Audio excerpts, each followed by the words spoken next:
Ashratu as-sa'a, les signes de l'heure. Il y a des signes qui font partie des signes de la fin des temps qui existent et qu'on est en train de vivre. Et la grande heure va toucher tout le monde, toutes les créatures. Et toute personne qui ne croit pas au jour dernier, après qu'il y a eu l'établissement de la preuve, on lui a montré les preuves. Faqad kafara bil Qur'an.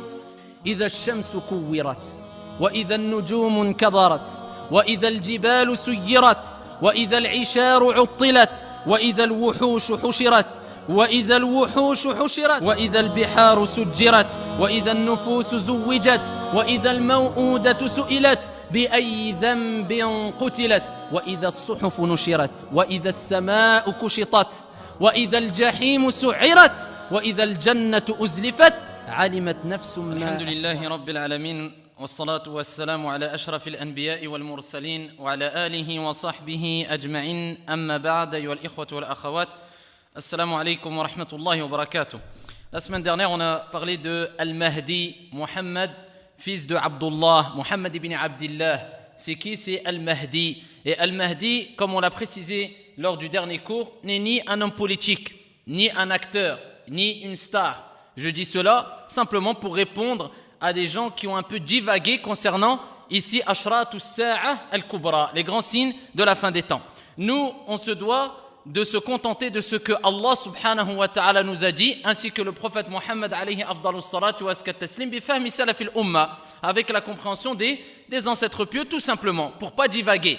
Amma a'taqidu, adhunnu, ara, je pense, je vois, je crois, mon avis, on doit les mettre de côté, et surtout concernant ici le monde invisible, d'accord? On doit s'en tenir au Coran et à la Sunna, c'est-à-dire ce que le prophète alayhi salatu wa salam nous a donné comme renseignement, d'accord, concernant al-mustaqbal, al-ghaib si tu veux, le futur ou le monde invisible. Pourquoi le prophète Mohammed alayhi salatu wa salam? Car Allah azza wa jal a rappelé que huwa alladhi la yantiqu anil hawa, il ne parle pas poussé par sa passion, mais quand il parle c'est avec wahi, avec révélation. De même, nous allons parler de al-masih ad-dajjal, le faux messie ou bien l'antéchrist. On n'a pas le droit, d'accord, et là je coupe court aux interrogations, d'accord, de ceux qui disent est-ce que ici tel prédicateur, je ne veux pas citer de nom, mais beaucoup vont savoir de qui je parle, je pense, a raison quand il interprète la venue de Masih ad-Dajjal par certains événements qui se sont passés ces dernières années. Nous disons ayyuhal ikhwat wal akhawat, on n'a pas le droit d'interpréter, de rentrer dans ce qu'on appelle le ta'wil, l'interprétation. C'est la même chose ici qui a causé la perte de certaines sectes égarées concernant al-asma' wa sifat, les noms et les attributs d'Allah azza wa jal. Je m'exprime et je m'explique. Ici, Allah subhanahu wa ta'ala a des noms et des attributs. D'accord? On doit reconnaître et croire ici à tous les noms d'Allah azza wa jal et tous les attributs d'Allah subhanahu wa ta'ala cités dans le Coran et dans la Sunna. Clair? Donc sans ta'wil, d'accord, sans ressemblance, ici sans dépouillement, etc. Mais sans ta'wil aussi, sans interprétation. C'est-à-dire qu'on n'a pas le droit d'apporter une interprétation quand il n'y a pas lieu d'avoir une interprétation. C'est-à-dire quand Sahaba, as-Salaf, radiyallahu ta'ala anhum wa ardahum, n'ont pas apporté d'interprétation. Clair?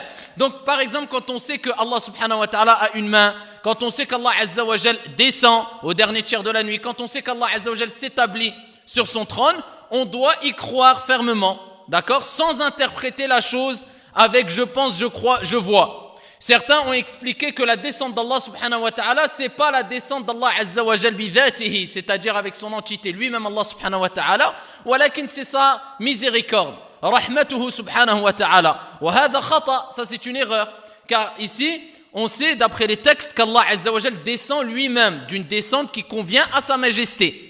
Allah est établi sur son trône, on doit y croire. Ils ont interrogé l'imam Malik, rahimahullah ta'ala, et ils ont dit est-ce que Allah azza wa jal est établi sur son trône? Donc ils ont posé la question concernant l'établissement, et l'imam Malik a dit ici cela est connu, l'établissement est connu. Al-kayfu majhoul, le comment est inconnu. Et ici il dit al-imanu bihi wajib, la croyance en cela est obligatoire. Was-su'alu anhu bid'a, la question en cela ici concernant ce point-là c'est une bid'a, c'est une innovation, c'est-à-dire ni le prophète alayhi salatu wa salam est rentré dans ce sujet et ni les sahaba ne sont rentrés dans ce sujet, ça nous dépasse. Donc nous on doit se contenter à ce que Allah subhanahu wa ta'ala a dit, et le prophète alayhi afdalus salatu wa askat taslim a dit bi fahmi salafil umma, Et même ceux qui vont rentrer dans l'interprétation des noms et des attributs d'Allah Azza wa Jal, ils vont te dire, Na'am, as-salaf on dit, walakin al-khalaf on dit. Ils vont vous dire, les salaf on dit, on reconnaît, d'accord, qu'ils se sont tenus à ce que Allah et le prophète ont cité, d'accord. Et ici, mais les al-khalaf, ceux qui sont venus après, donc ils ont été obligés d'expliquer, d'interpréter pour pas ici laisser les gens dans certaines ambiguïtés. On n'a pas besoin d'aller au-dessus de ce que Allah a dit, le prophète a dit avec la compréhension des salaf. Clair? Sinon on va s'égarer. On s'en tient à les textes coraniques et prophétiques. De même là, concernant les grands signes de la fin des temps, et les signes de la fin des temps, et particulièrement je dis les grands signes de la fin des temps, on doit ici s'arrêter avec قال الله وقال الرسول بفهم سلف الأمة. Subhanallah, comment aller plus loin alors que vous allez voir le nombre de textes ici qu'il y a concernant, on a déjà vu Al-Mahdi, concernant Al-Masih Ad-Dajjal, ici c'est-à-dire le faux Messie, ou bien ici tu peux dire ici l'Antéchrist. Il y a plusieurs textes et il y a des gens qui ici arrivent encore à faire divaguer surtout la jeunesse au jour d'aujourd'hui. Alors j'ai écouté certaines théories de certains prédicateurs, d'accord, surtout un très connu. Donc ici qui disait que l'œil borgne signifie cette chose-là, d'accord, que Al-Masih Ad-Dajjal représente telle chose, représente tel parti politique, représente telle chose. Subhanallah, Al-Masih Ad-Dajjal, comme le prophète alayhi salatu wassalam a dit, c'est un descendant de Adam. C'est un être humain, Bachar. Donc c'est un être humain. Est-ce qu'il existe maintenant au jour d'aujourd'hui? Naam. Est-ce qu'il y a sa description physique avec les textes authentiques? Naam. Dans les détails, bit-tafsil. Dans les détails. Après cela, on va dire non, il représente je ne sais quoi, etc. Nous, on n'a pas besoin de divaguer. On doit garder les pieds sur terre. Et on doit rester réaliste. On ne doit pas interpréter quand il n'y a pas besoin d'interpréter comme Ahlul Ilm et Salaf. Et ici, ils n'ont pas interprété. Donc, on va apprendre à connaître qui est Al-Masih Ad-Dajjal avec les textes du Coran et ici les textes du prophète alayhi afdalus salati wa askat taslim, la sunna authentique, bifahmi salaf al-umma, insha'Allah ta'ala. Al-Masih Ad-Dajjal. Al-Masih ici, donc on parle du Messie. C'est un terme utilisé, Al-Masih, comme disent certains gens de science, pour désigner soit le véridique ou soit l'égaré et le menteur. Donc ça dépend du sens, ça dépend du contexte. Ça peut désigner quelquefois le véridique et quelquefois le menteur. C'est pour ça que Isa ibn Maryam, on l'appelle aussi Al-Masih, d'accord? Mais ici, Al-Masih Ad-Dajjal, d'accord? On va parler après de Dajjal, qu'est-ce que ça veut dire? L'oratan, ici au point de vue de la langue arabe. Donc ici, la différence entre Al-Masih Ad-Dajjal et Isa alayhi salam, c'est que Isa est le Messie de la guidance, d'accord? Il guide les gens. Et il a guidé les gens, et il guidera les gens, bi'idnillah azza wa jal, car il va revenir. Et ensuite, on va parler de la venue et de la descente de Isa alayhi salam, tout en sachant qu'on a déjà dit que quand Al-Masih Ad-Dajjal sera présent, il y aura aussi Isa alayhi salam, et il y aura aussi Al-Mahdi. Alors, les trois, d'accord, seront présents, d'accord, à une certaine époque, à un certain moment, comme on va le voir dans les détails à la fin de ce cours, insha'Allah ta'ala. Clair? Le Messie, c'est-à-dire Isa alayhi salam, c'est le Messie de la guidance. Il guérissait le muet, il guérissait ici les lépreux, ressuscitait les morts par la permission d'Allah Jalla wa Ala. Il avait plusieurs miracles, d'accord? Allah lui a octroyé, il lui a donné plusieurs miracles. Concernant le faux Messie, Al-Masih Ad-Dajjal, c'est le Messie de l'égarement. Il troublera les gens avec ce qu'il recevra comme signe de la part d'Allah subhanahu wa ta'ala. Et aussi, il est appelé Al-Masih Ad-Dajjal. Al-Masih, pourquoi? Comme on dit les gens de science, et c'est la parole prépondérante, comme a dit le prophète alayhi afdalus salati wa askat taslim, nous disons, rapporté par l'imam Muslim, qala Rasulullah alayhi salatu wa salam, inna ad-Dajjal mamsuhul ayn. Le prophète l'a dit, ad-Dajjal, donc le faux Messie, ou bien l'Antéchrist. Pourquoi il s'appelle Al-Masih mamsuhul ayn? Car il aura un œil effacé, comme le prophète alayhi salatu wa salam a dit, et le hadith il est rapporté par Muslim. Ad-Dajjal, d'accord? Al-Masih, pourquoi? Mamsuhul ayn. Donc il aura un œil effacé. Et on sait que Al-Masih Ad-Dajjal, il sera borgne. Il est borgne, on peut dire au moment présent. Il existe maintenant, il existe maintenant. Au jour d'aujourd'hui, il existe, il est présent au jour d'aujourd'hui, on va le voir. Ad-Dajjal. Ad-Dajjal, c'est le faux. C'est un terme utilisé pour désigner soit le menteur ou bien le trompeur. Et cela est devenu presque, je vais dire, spécifique, comme on dit al-ulama, à l'antéchrist. Pourtant, ad-dajjal, c'est un terme en langue arabe qui rappelle al-kadhib, le menteur, le trompeur. Walakin, quand on dit ad-dajjal, on pense directement à qui? Al-masih ad-dajjal, d'accord? L'antéchrist ou bien le faux messie. Donc, il faut connaître sa description. Mais pourquoi on doit connaître tout ça? Parce que ceux qui ne connaissent pas le Messie ad-Dajjal, il y a de fortes chances qu'ils se fassent tromper. Parce que c'est une personne qui va tromper les gens. Et c'est une personne qui va mentir.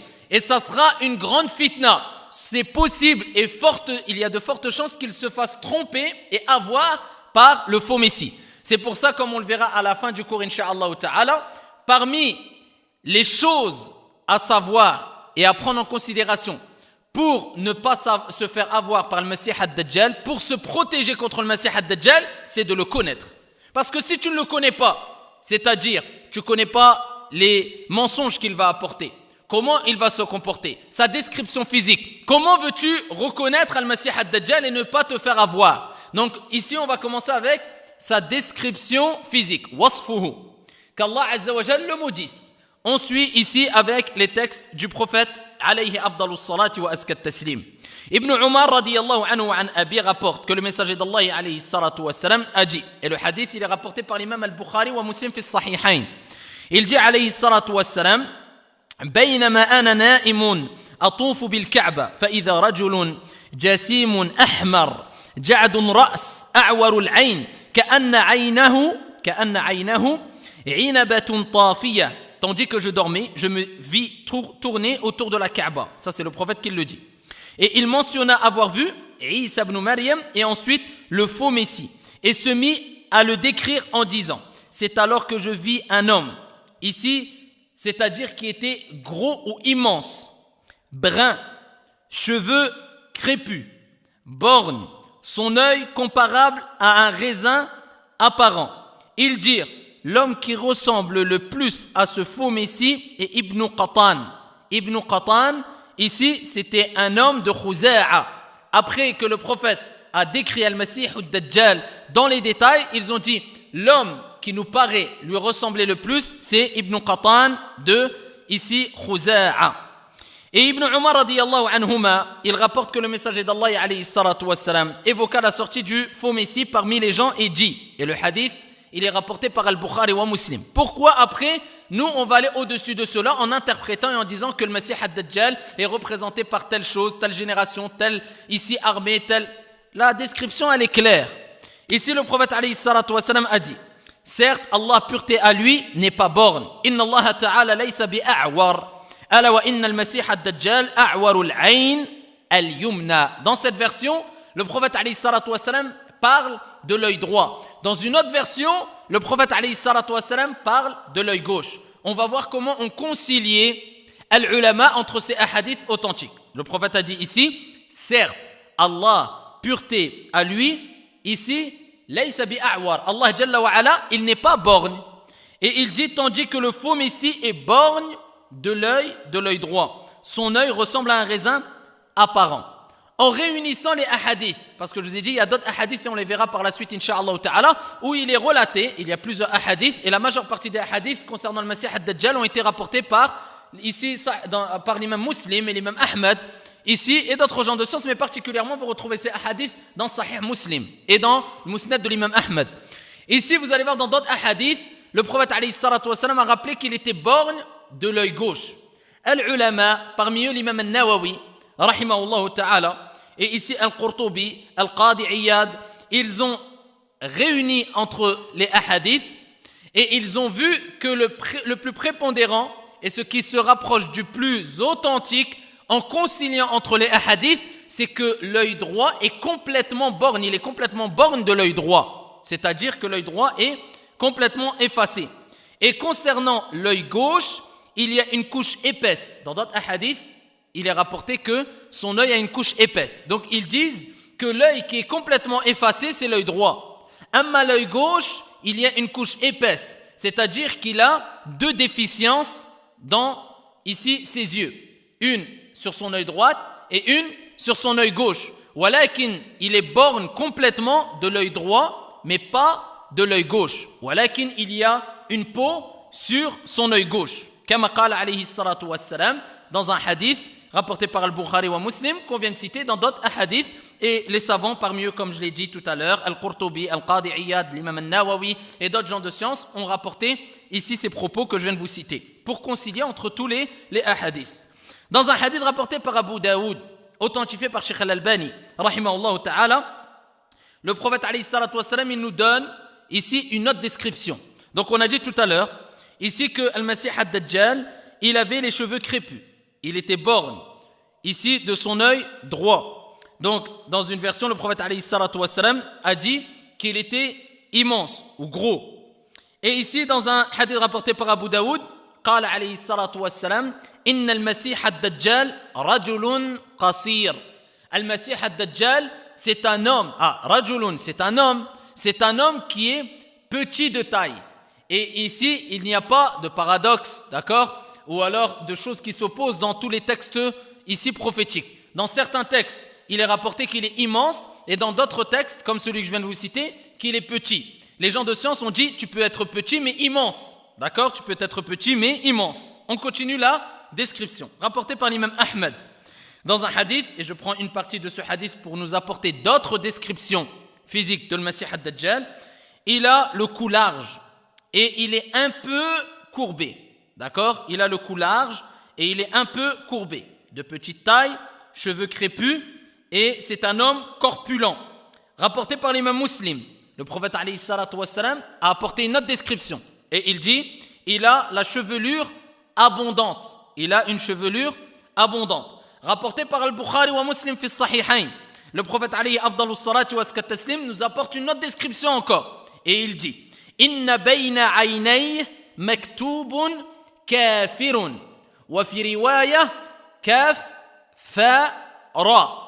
Dans le hadith rapporté par Al-Bukhari ou Muslim, le prophète alayhi salatu wassalam, il dit inna bayna aynayhi, entre ses deux yeux, il y a une inscription. Claire? Cette inscription, dans Sahih Al-Bukhari ou Muslim, le prophète alayhi salatu wassalam nous dit que c'est kafir, un seul mot. Donc, ici, celui qui a mécru, mécréant.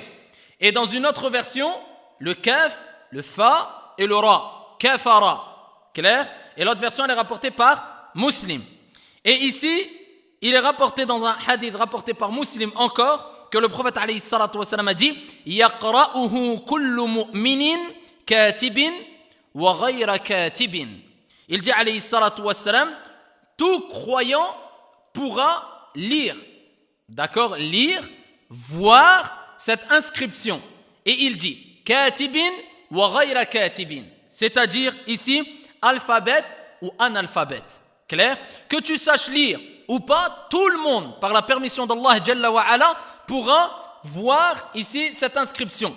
Certains sont encore rentrés dans ça veut dire autre chose. C'est une métaphore. Kama qala al-ulama, ici nous disons sami'na wa ata'na. On a entendu, on a obéi. On reste ici avec les textes du Coran et de la Sunna bi fahmi salaf al-umma. On n'a pas besoin d'aller encore plus loin. Al-ulama ont dit que Allah Jalla wa Ala permettra ici, et Allah fait ce qu'il veut, quand il veut, si il veut, aux non-musulmans, ou plutôt aux musulmans, même s'ils sont analphabètes, de ici voir ces inscriptions-là. Clair? Pourquoi je dis ça encore? Parce qu'au jour d'aujourd'hui, je parle toujours d'un prédicateur qui est rentré encore dans une psychose en disant, vous voyez, ce que le prophète a voulu dire, c'est la croix gammée. La preuve que c'est une inscription que tout le monde connaît maintenant, l'alphabet, l'analphabète. D'autres ont dit, non, c'est une inscription qui est maintenant qu'on retrouve dans certains... Et ça, qui te l'a dit? Le prophète, il l'a détaillé. Kafir.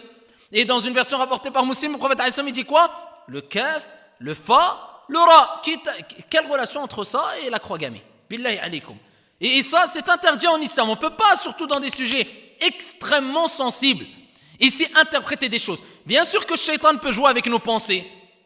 Bien sûr que Shaitan peut nous faire croire des choses. Bien sûr qu'il y a des choses qui peuvent nous paraître vraiment, qui coïncident quelquefois. Mais nous, on n'a pas le droit de se baser sur des suppositions, sur des choses qui sont, c'est vrai que ça paraît bizarre. Non, nous, on doit se limiter à, comme on le dit souvent, qala Allah wa qala ar-rasul bi fahmi salaf al-umma, sur tous ces sujets extrêmement sensibles. L'imam An-Nawawi a dit, ce n'est pas une métaphore, c'est à prendre au premier sens. Ce n'est pas une métaphore, c'est à prendre au premier sens. Clair.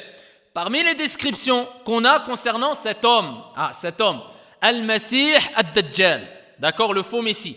Ou bien, si on dit Al-Masih, on avait dit, le prophète alayhi salatu wassalam a dit Mamsouhu al-ayn, c'est-à-dire il est borgne. Ad-Dajjal, le menteur. Le borgne, menteur.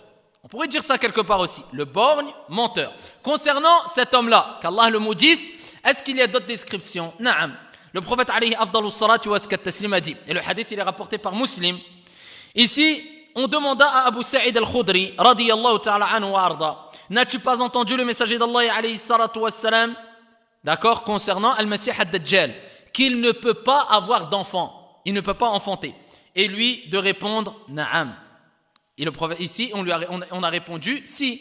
Donc, le prophète alayhi salatu wassalam l'a dit.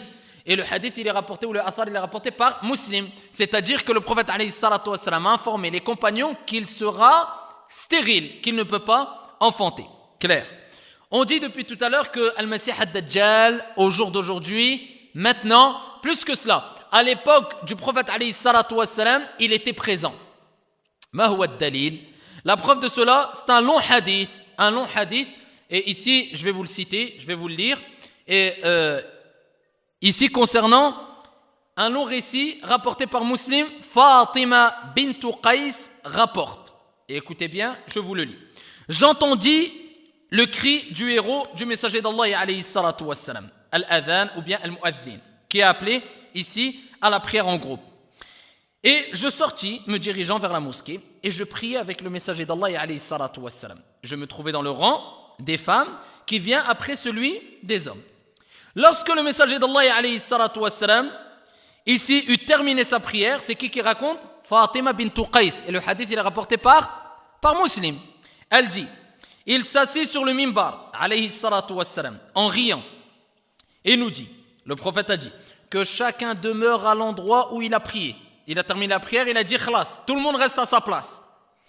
Et il dit, alayhi salatu wassalam, savez-vous pourquoi je vous ai rassemblés? Ils répondirent, Allahu wa rasuluhu a'lam, Allah et son messager savent mieux. Par Allah, dit-il, je ne vous ai réunis ni pour une exhortation, ni pour un avertissement. Au contraire, je vous ai rassemblés car Tamim ad-Dari, Tamim ad-Dari, c'est un compagnon, radiyallahu ta'ala anhu wa arda, walakin il était chrétien et il a prêté serment et embrassé l'islam. Il dit, il m'a conté un récit, écoutez bien, confirmant ce que je vous avais dit au sujet du faux Messie.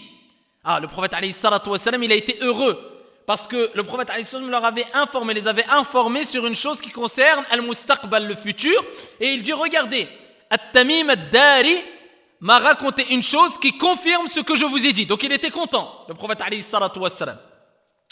Et il dit, il m'a raconté qu'il était monté à bord d'un navire en compagnie de 30 hommes.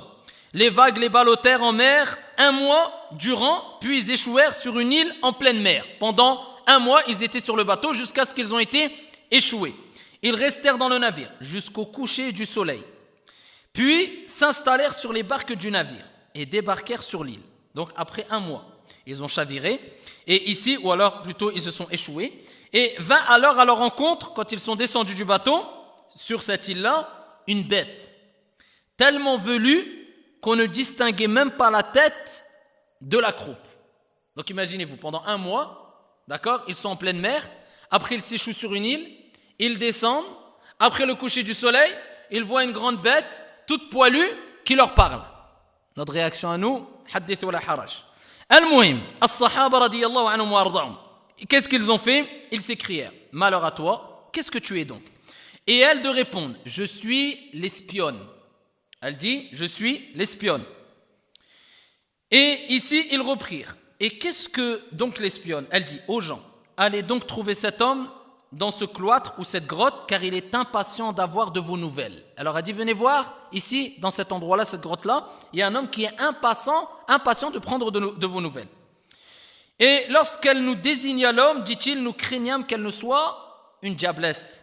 Alors nous partîmes à la hâte, jusqu'à être rentrés dans le cloître ou la grotte, et voilà qu'on y trouva la personne la plus incroyable que l'on ait vue et la plus fortement enchaînée, les mains attachées au cou, et des fers entravant ses genoux jusqu'aux chevilles. Nous lui demandâmes, malheur à toi, qui es-tu? Vous êtes capable de me donner des informations, dites-moi, donc, qui êtes-vous?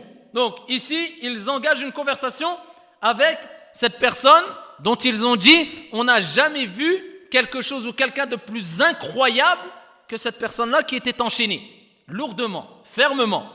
Et ici, eux, ils commencent à répondre à cette personne qui les interroge. Et ils disent, nous sommes des Arabes, nous avons pris la mer quand elle était déchaînée et les vagues nous ont ballottés pendant 1 mois avant de nous échouer sur ton île. Nous nous installâmes sur les barques de notre navire, puis nous débarquâmes sur l'île. Nous rencontrâmes une bête tellement velue que l'on ne distinguait même pas la tête de sa croupe. Nous lui demandâmes, malheur à toi, qu'as-tu donc? Et celle de répondre, je suis l'espionne. Nous demandâmes, et qu'est-ce que donc l'espionne? Elle nous dit, allez trouver cet homme dans la grotte car il est impatient d'avoir de vos nouvelles. Nous partîmes donc précipitamment à ta rencontre et prîmes peur d'elle. On ne pouvait être sûr qu'il ne s'agissait pas d'une diablesse. Il continue. Donc ils ont raconté ce qui s'est passé. Il continue. Informez-moi au sujet de la palmeraie de Baïsan. Que veux-tu savoir à son sujet? Je vous questionne au sujet de ces palmiers. Sont-ils encore productifs? Ils disent Naam, oui. Bientôt, ils ne donneront plus de fruits. Informez-moi au sujet du lac de Tibériade. Que veux-tu savoir à son sujet? Y a-t-il encore de l'eau? Ils disent, ou ils dirent, oui, ces eaux sont abondantes. Bientôt, ces eaux disparaîtront. Il répond, donc on parle de qui? Cette personne-là. Bientôt, ces eaux disparaîtront. Informez-moi au sujet du puits de Zourar. Que veux-tu savoir à son sujet? Y a-t-il encore de l'eau dans le puits? Et ses habitants irriguent-ils encore leur terre de son eau? Ils disent, oui, ces eaux sont abondantes et ses habitants utilisent encore son eau pour l'irrigation.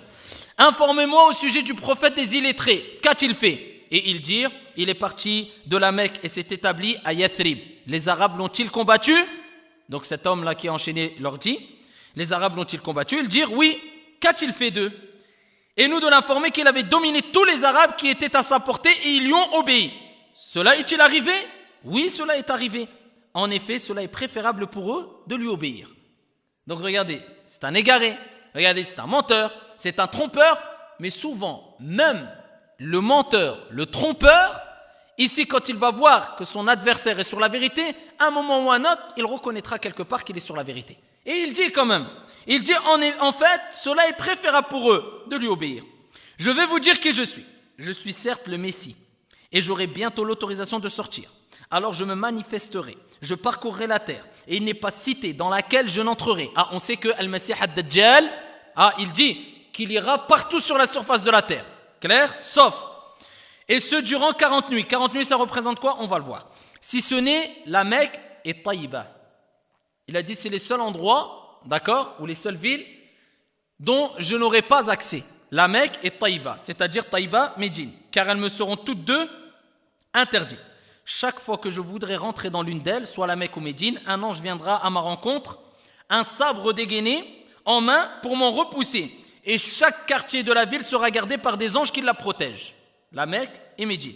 Le messager d'Allah, alayhi salatu wassalam, frappant de son bâton sur le mimbar, et dit « Celle-ci est Taïba, celle-ci est Taïba. » Et il répéta cela 3 fois, alayhi salatu wassalam. Ne vous ai-je pas entretenu de tout ceci? Les gens répondirent alors « Si ». Le prophète, il dit, je ne vous avais pas dit cela? Ils dirent si.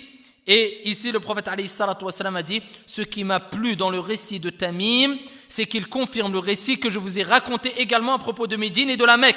N'est-il pas dans la mer du Shem ou dans la mer du Yémen? Non, mais plutôt du côté de l'Orient, du côté de l'Orient, du côté de l'Orient. Et il désigna ici, le prophète alayhi salatu wassalam, l'Orient de sa main. Donc ça, c'est un long récit rapporté par Muslim. Et c'est qui le rapporte ou qui rapporte ces faits? Fatima bint Qais. Et le hadith est rapporté par Muslim. Donc on voit les détails. Et ça nous prouve comme quoi Al-Masih ad-Dajjal, au jour d'aujourd'hui, à l'époque du prophète, il existait déjà. L'endroit de l'apparition. Abu Bakr as-Siddiq, radiyallahu ta'ala anhu, rapporte que le prophète alayhi salatu wassalam a dit, et le hadith il est rapporté par At-Tirmidhi, authentifié par Sheikh Al-Albani, rahimahullah ta'ala. Il dit, Ad-Dajjalu yakhruju min al-ard, ou min ardin bil-mashriq. Yuqalu laha Khurasan. Le prophète alayhi salatu wassalam a dit, Ad-Dajjal, c'est-à-dire le menteur, l'imposteur, le faux messie, sortira d'un territoire en Orient que l'on appelle Khurasan. Dans un autre hadith, rapporté par l'imam Ahmed, selon Anas, radiyallahu ta'ala anhu warda, le messager d'Allah alayhi salatu wassalam a dit, الدجال يخرج من يهودية أصبهان معه 70,000 من اليهود. Ici le prophète alayhi salatu wassalam a dit ici que le faux messie sortira du côté ou du quartier, un quartier juif qui est Asbahan, clair, et il y aura avec lui 70 000 partisans, d'accord, 70 000 partisans, et il n'entrera par contre ni à la Mecque, comme le prophète alayhi salatu wassalam a dit tout à l'heure, on l'a cité dans le hadith rapporté par Muslim, et ni aussi à Médine. Mais il y aura aussi 4 mosquées dont ici Al-Masih Ad-Dajjal ne pourra pas avoir accès. Et le hadith ici qui rapporte cela, où on retrouve ici ce que je viens de vous dire, il est authentifié par Sheikh Al-Albani, rahimahullah ta'ala. Le prophète alayhi afdalus salati wa askat taslim a dit wa innahu yamkuthu fil ardi 40 sabahan yablughu fiha kullu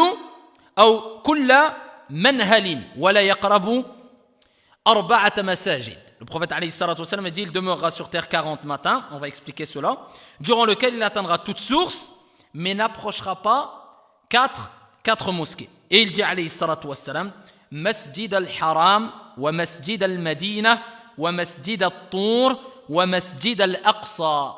Il dit alayhi salatu wa sallam la mosquée du Haram sacré, la mosquée donc de Médine, la mosquée al-Tur et la mosquée al-Aqsa de Jérusalem. Et le hadith il est authentifié par Sheikh Al-Albani rahimahullah ta'ala. Et la majeure partie de ses partisans, ce seront qui? Ce seront, en général, nous disons, les plus ignorants. Clair? Comme le prophète alayhi salatu wassalam l'a rappelé dans de nombreux textes qui vont dans ce sens, ce seront ceux-là qui ont eu le moins de science, les plus ignorants. Et d'ailleurs, le prophète alayhi salatu wassalam a rappelé qu'il viendra à une époque où ici, il y aura beaucoup d'ignorance et il y aura beaucoup de famine.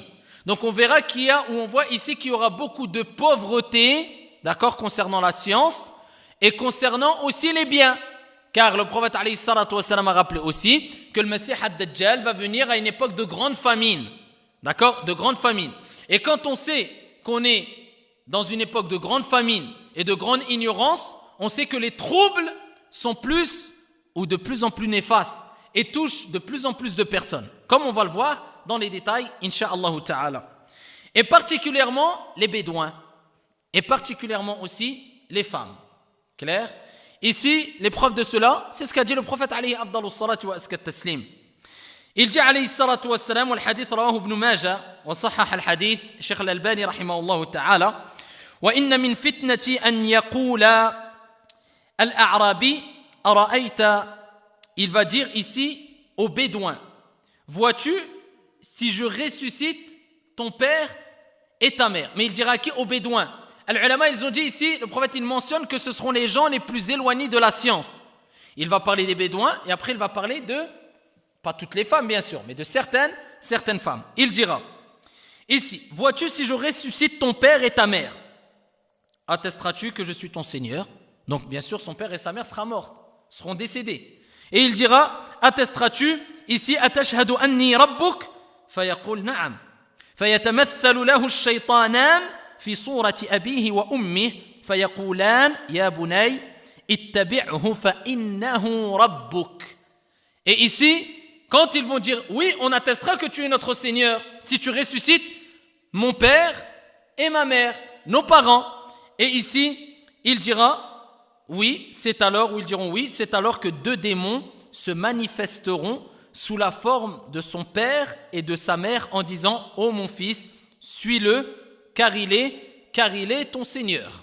Donc ici, ça sera 2 diables, shaytanan, qui vont prendre l'apparence de son père et de sa mère. Regardez le prophète alayhi, qu'est-ce qu'il dit à 14 siècles? Et ça, c'est une réponse à ceux qui disent ah, quand une personne meurt dans un endroit, tu sens encore sa présence. Et même il peut te parler, et même tu peux le voir, et même quelquefois quand tu l'appelles, il te répond pendant 40 jours, pendant une certaine période. Ya Abdallah, même si tu entends des voix, sache que c'est Shaitan qui joue avec toi. Lui va lui dire, est-ce que si je ressuscite ton père et ta mère, tu les vois clairement devant toi, est-ce que tu attesteras que je suis ton Seigneur? Ils diront, na'am.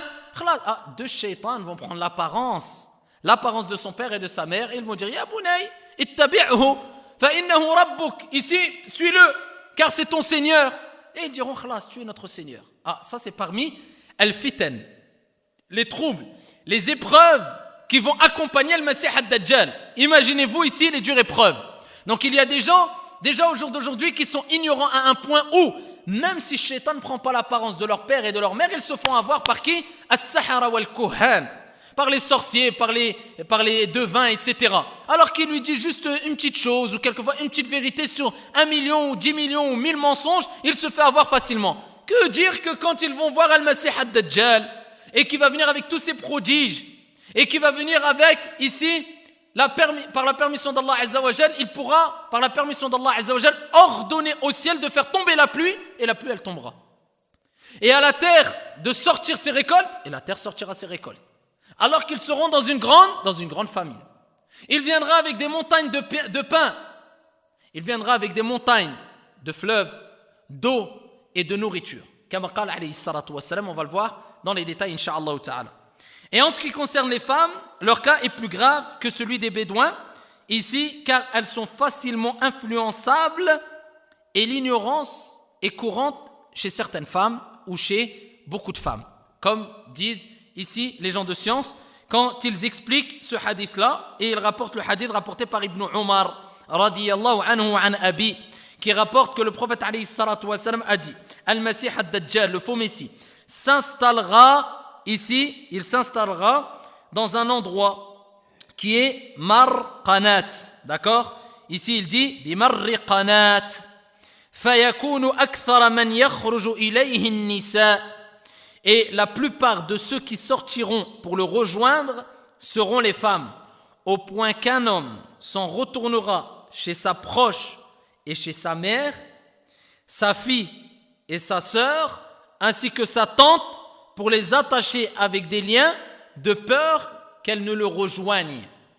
Tellement que les hommes vont avoir peur et tellement que les femmes vont être influençables, vont se faire avoir, et c'est dû à l'ignorance qu'ils auront tellement peur pour eux qu'ils vont rentrer, courir chez leur mère, chez leur sœur, chez leur femme, chez leur fille, chez leur tante, pour les attacher, pour pas qu'ils rencontrent Al-Masih ad-Dajjal et qu'ils se fassent tromper. Ah, parce qu'on a dit que c'était un menteur, hein? C'était un menteur, un trompeur. Et pourquoi ils vont se faire tromper? Parce qu'il aura ici des prodiges qui vont être impressionnants à tel point qu'une grande partie des gens vont se faire avoir. Quels sont ces prodiges? Avec quoi il va venir Al-Masih ad-Dajjal?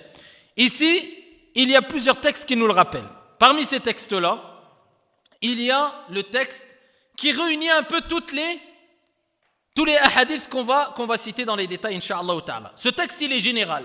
Et il nous montre ici la grande épreuve qu'est l'épreuve de Dajjal. Le prophète alayhi afdalu salatu wa askat taslim a dit kama ja'a fi sahih la fitnata a'zamu min fitnati Dajjal. Tout simplement. Le prophète alayhi salatu wa salam a dit il n'y aura pas d'épreuve ou de trouble plus grand que le trouble ou que l'épreuve du Masih ad-Dajjal. Et dans une version, le prophète alayhi salatu wa salam a dit la plus grande des épreuves depuis Adam jusqu'au jour dernier, jusqu'au jour de la résurrection, la plus grande épreuve, ça sera l'épreuve de qui? Al-Masih ad-Dajjal. Il n'y aura pas, ça n'existe pas. Une plus grande épreuve, d'accord, depuis l'époque d'Adam jusqu'au jour dernier, que l'épreuve de qui? De Al-Masih ad-Dajjal. Le prophète alayhi afdalu salatu wa askat taslim a dit, et le hadith est rapporté par Muslim, clair? Il dit ad-Dajjal a'warul ayn al-yusra. Ah, le prophète alayhi salam ici il dit l'œil gauche. Vous voyez pourquoi tout à l'heure on a expliqué comment les savants ils ont concilié. Ils ont dit ici la plus grande quantité qui prouve qu'il est borgne complètement de l'œil droit, d'accord, nous rappelle qu'on doit confirmer cette réalité, qu'il est borgne complètement de l'œil droit, mais qu'il a un défaut, c'est-à-dire qu'il y a une peau qui recouvre l'œil gauche, qui n'est pas complètement borgne de l'œil gauche. Et on a dit c'est l'avis de l'imam Nawawi, Al-Qadi Iyad et Al-Qurtubi et d'autres. Il dit alayhi salatu wa salam, le faux messie est borgne de l'œil gauche et a une chevelure abondante. On l'a dit ça. Il a à sa disposition un jardin. Ma'ahu jannatun wa nar. Un jardin et un feu, son feu est jardin et son jardin est feu. Donc il aura avec lui un jardin, d'accord, et ici un feu. et le jardin est félicité. Paradis bi'idnillah azza wa jal. Tandis que le feu, ici, ou le feu plutôt, est félicité. Et le jardin, c'est du feu. Le prophète alayhi salatu wassalam, il continue en détaillant ce point-là, rapporté par Muslim selon Hudhayfa, radiyallahu anhu warda, qui rapporte que le messager d'Allah alayhi salatu wassalam a dit: je connais mieux ce dont dispose le faux Messie que lui-même. Alayhi afdalu salatu wa azka taslim. Il dit: je connais mieux ce dont dispose le faux Messie que lui-même. Il dispose de 2 fleuves qui coulent. L'un est à vue d'œil une eau transparente, et l'autre semblable à vue d'œil d'être un feu attisé. Si cela arrive à l'un de vous, qu'il aille au fleuve qui croit être un feu, parce que c'est un trompeur. Donc toi tu vas croire ici que le feu est du feu. Walakin c'est le contraire. Le prophète alayhi salatu wassalam dit: si cela arrive à l'un d'entre vous, qu'il aille au fleuve qu'il croit être un feu, et qu'il ferme les yeux, puis qu'il baisse la tête et en boive, car il s'agit d'une eau fraîche. Car il s'agit ici d'une eau fraîche. Tandis que tout à l'heure, le prophète alayhi salatu wassalam, dans une autre version, il a dit: il aura un jardin et un feu.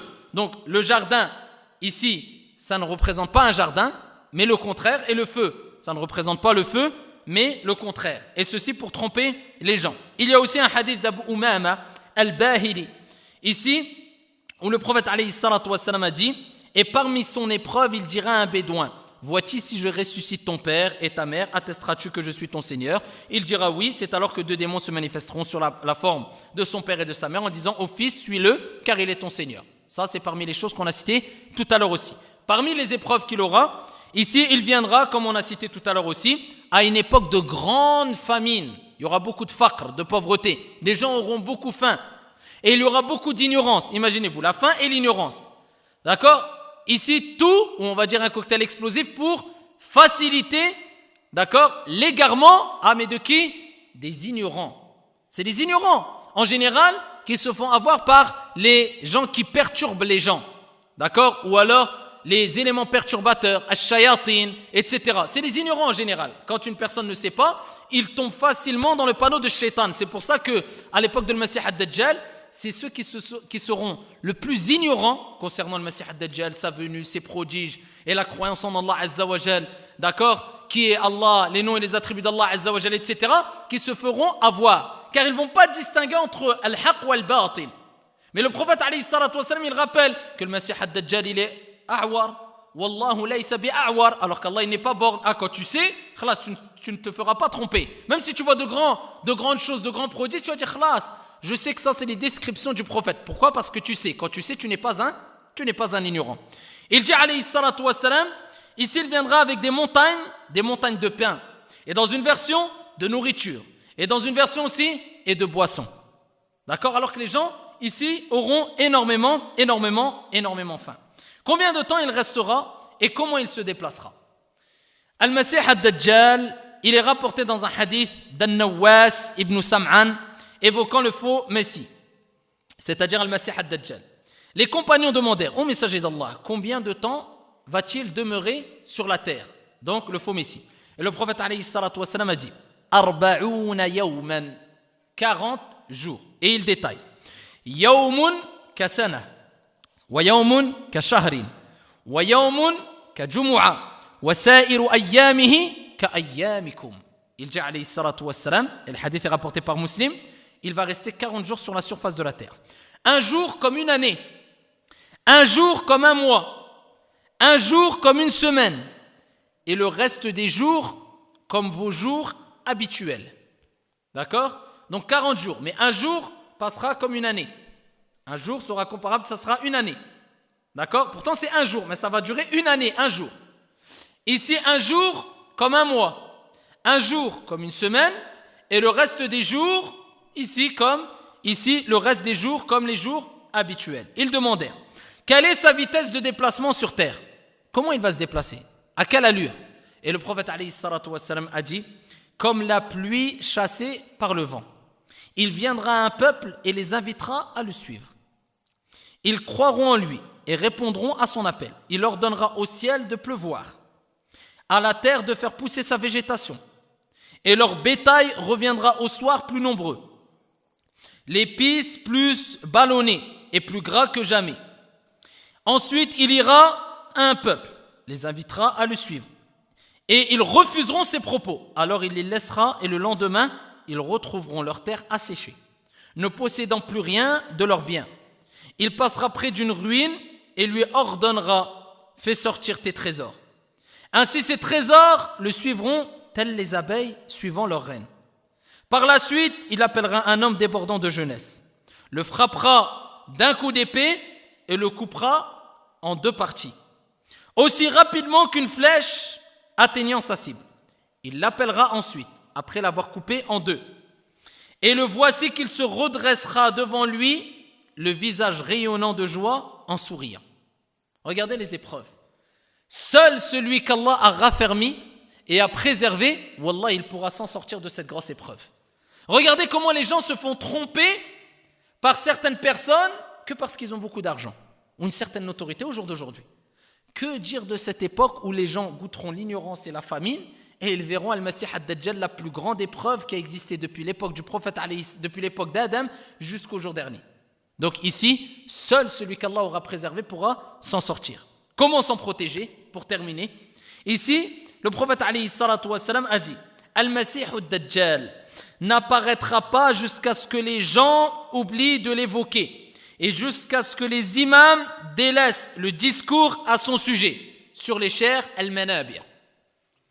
Donc ça c'est parmi les premiers signes, d'accord, qu'on peut citer, ou alors on peut dire plutôt ici que ça nous rappelle que si on veut se protéger de le Masih ad-Dajjal, il faut le connaître.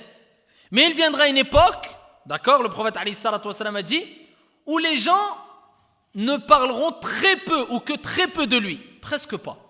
Les imams parleront très peu ou presque pas de lui, ce qui va causer une grande ignorance chez les gens. Clair? C'est pour ça que les ulama disent, parmi les premières des choses à respecter pour être préservé, se protéger de le Masih ad-Dajjal, c'est d'apprendre à le connaître. C'est d'apprendre à le connaître. C'est-à-dire quand tu as une certaine description, tu sais combien de temps il va rester. Ici, sa description physique, quel prodige il aura, avec quoi il va venir, à quelle époque il va venir. Ça sera une époque de famine. Comment les femmes vont réagir, comment les bédouins vont réagir, comment tu dois réagir.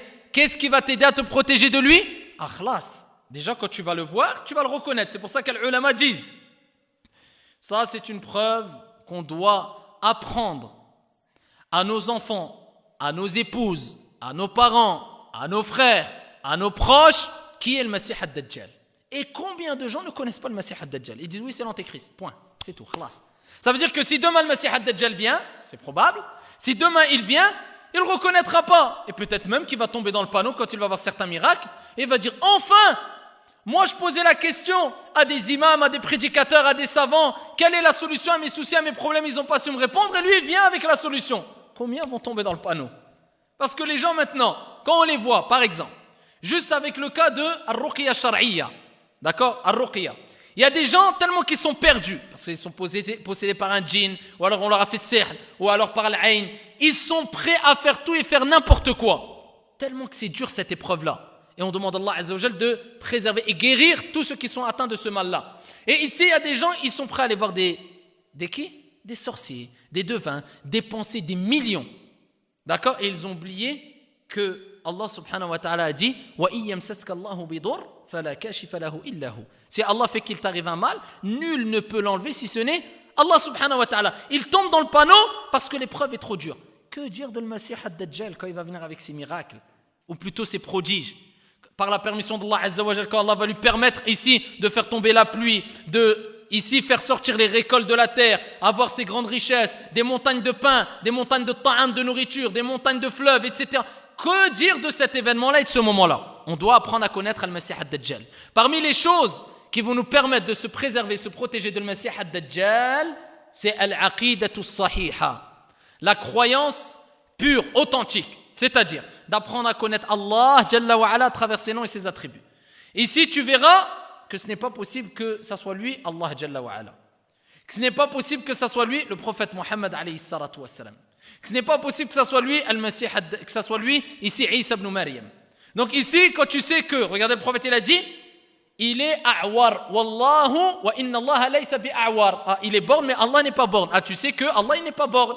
Tu connais les noms et les attributs d'Allah Azza wa Jal. Tu as une bonne croyance, ça va te permettre, bi'idnillah Azza wa Jal, d'être préservé et protégé de le Masih ad-Dajjal. Parmi les moyens aussi, il y a ce que le prophète alayhi salatu wassalam nous a, écoutez bien, ordonné de faire.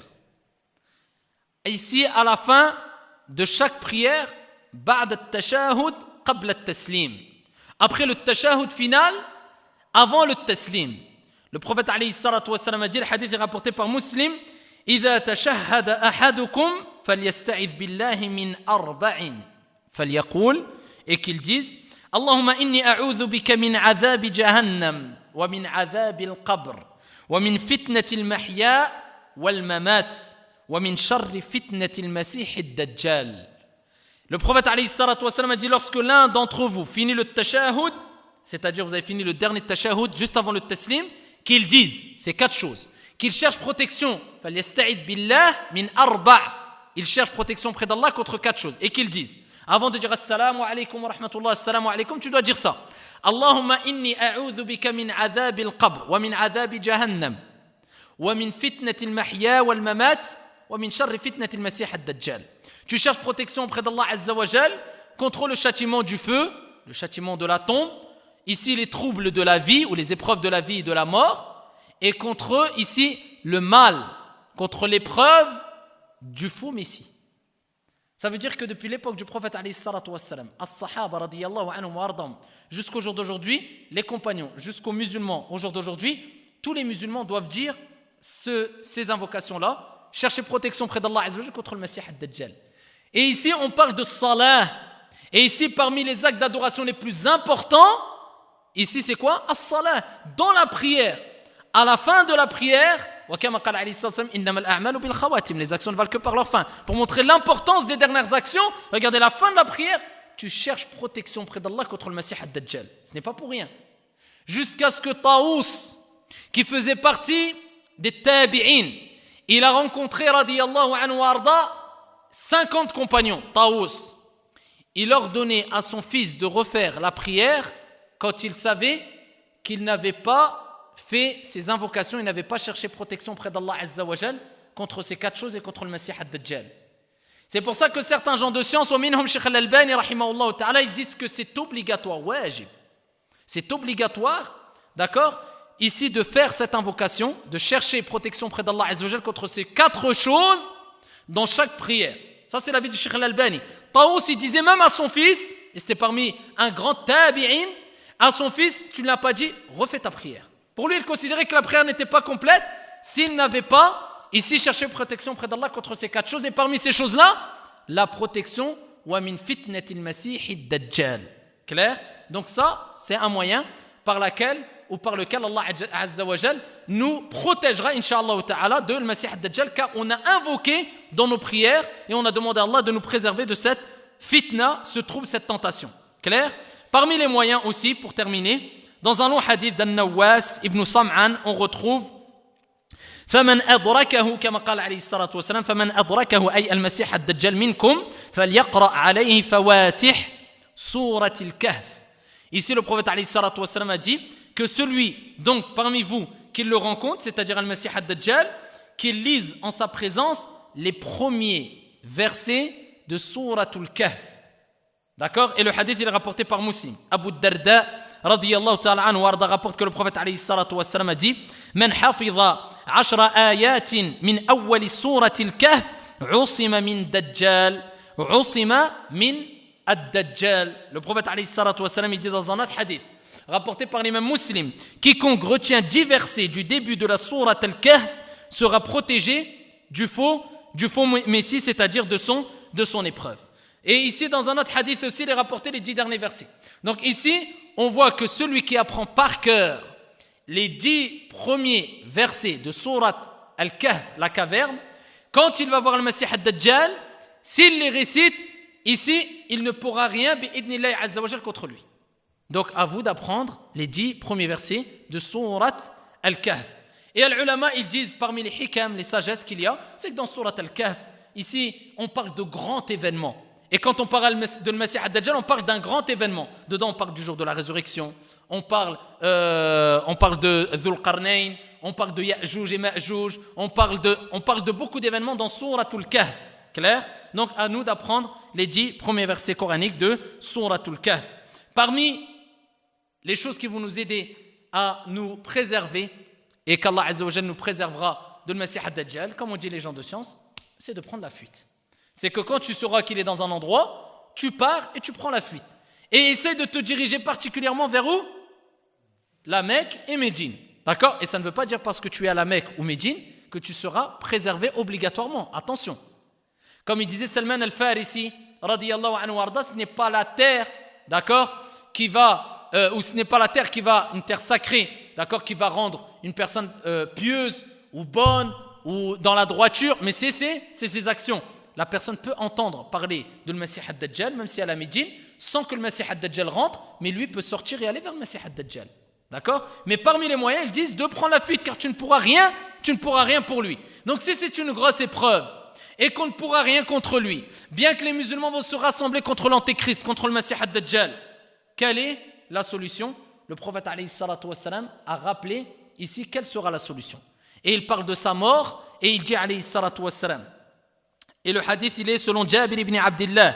Il rapporte que le messager d'Allah alayhi salatu wassalam a dit: Al-Masih ad-Dajjal sortira à un moment de faiblesse de la religion et d'éloignement de la science. Ah, regardez, de faiblesse de la religion et d'éloignement de quoi? Al-ilm, la science. Et comment tu veux savoir s'il y a une faiblesse de religion et un éloignement de la science ici dans la communauté? Tu regardes ici qui sont présents dans les jardins du paradis. Ah, le prophète, il a parlé des jardins du paradis. Il a dit quand quelqu'un passe devant un jardin du paradis, qu'il rentre dans ce jardin, qu'il assiste à ce jardin, qu'il s'assoit, qu'il assiste à ce cercle de science. Et il a appelé les cercles de science les jardins du paradis. Regarde dans les jardins du paradis, est-ce qu'il y a du monde ou pas? Hadith wa la haraj. Le prophète alayhi salatu wassalam a dit: Al-Masih ad-Dajjal sortira à un moment de faiblesse de la religion et d'éloignement de al-ilm, al-shar'i tab'an, c'est-à-dire la science légiférée. C'est alors que descendra Isa ibn Maryam alayhi salatu wassalam, Jésus, Isa ibn Maryam, il va descendre. Donc là on avait parlé de Al-Mahdi, clair, Al-Mahdi sera présent. Il va réunir les musulmans, alhamdulillah, ala al-haqq, sur la vérité. Et ici il va répandre la justice et l'équité alors qu'il y avait l'inéquité et l'injustice qui était répandue. Mais après il y aura le Messie ad-Dajjal qui va venir. Et là il y aura une grande fitna. Et il y aura de grands troubles. Et beaucoup de gens vont se faire avoir. Entre ces deux yeux il y aura écrit pourtant Kaf, Fa, Ra ou Kafir dans une version de Muslim. Walakin beaucoup de gens vont se faire avoir et il va tuer, et il va terrasser, et il va se déplacer rapidement sur la surface de la terre, sauf la Mecque et Médine, clair? Et 4 lieux de culte qu'on a cités tout à l'heure. Walakin ici, les musulmans ne pourront rien contre lui. Et c'est à ce moment-là qu'Allah Azza wa Jal va descendre ici, Isa ibn Maryam. Isa, ici, fils de Maryam. Et ici, quand il descendra, il criera au matin: aux gens, qu'est-ce qui vous empêche d'aller combattre son menteur ignoble? C'est un homme démoniaque, répondront-ils. Ils partiront et verront qu'il s'agit de Isa ibn Maryam. On fera l'appel à la prière et on lui dira: avance, esprit émanant d'Allah. Et lui de répondre. Ah, vous vous rappelez quand on avait parlé de le Mahdi, on avait dit que le Mahdi va prier, d'accord, et que derrière lui il y aura Isa ibn Maryam. Et ici le Mahdi, par respect, il va dire à Isa ibn Maryam: non, toi tu pries. Il va dire à Jésus: prie pour nous. Et Isa ibn Maryam, il ne voudra pas, il va dire: non, ici c'est à toi de prier, tu es l'imam. Donc ici il va dire de prier. On fera l'appel à la prière, on lui dira: avance au esprit émanant d'Allah. Et lui de répondre que votre imam s'avance et dirige votre prière. C'est qui l'imam? Al-Mahdi, le bien guidé, c'est-à-dire Mohammed, fils de Abdullah. Après avoir accompli la prière de Salat al-Subh. Ba'da Salat al-Subh. Regardez les détails. Tout a été détaillé par le prophète alayhi afdalu salati wa azka taslim. Après la prière de Subh, ils iront à sa rencontre et lorsque le menteur le verra, d'accord, Al-Masih ad-Dajjal, il se dissoudra tel le sel dans l'eau. Dans une version, ils auront terminé Salat al-Subh et ici, il ordonnera que la porte s'ouvre de la mosquée. La porte de la mosquée va s'ouvrir et là devant il y aura qui? Al-Masih ad-Dajjal avec son armée. Et là, Isa ibn Maryam va sortir vers lui et il va lui courir après. Al-Masih ad-Dajjal va partir en courant jusqu'à ce qu'il se dissout comme le sel se dissout dans l'eau. Il ira à lui et le tuera à tel point que l'arbre et la pierre ici crieront ô esprit émanant d'Allah Azza wa Jal, donc voici un ennemi, ainsi il ne laissera aucun de ceux qui le suivirent sans le tuer. Isa alayhi salam, il va descendre à cette époque-là, d'accord? Et il va prier derrière Al-Mahdi, et c'est lui qui va tuer ici Al-Masih ad-Dajjal, comme il est relaté dans ce hadith authentique. Donc là on a parlé du Mahdi, on a parlé de Al-Masih ad-Dajjal, et on a vu qu'il n'y a pas besoin de divaguer. Les textes du Coran et de la Sunna sont clairs. Et là, on a parlé de la descente de Isa ibn Maryam. Maintenant, on peut passer à qui? À Isa ibn Maryam. Expliquer dans les détails la descente de Isa ibn Maryam. D'accord? À quel endroit, et on va expliquer ici que c'est à Dimashq, à Damas. À quel endroit précisément? Et ce qui fait partie des miracles, c'est que cet endroit qui a été décrit par le prophète alayhi salatu wassalam il y a 14 siècles n'existait pas à l'époque du prophète alayhi salatu wassalam, ou ces détails-là, ils n'existaient pas à son époque.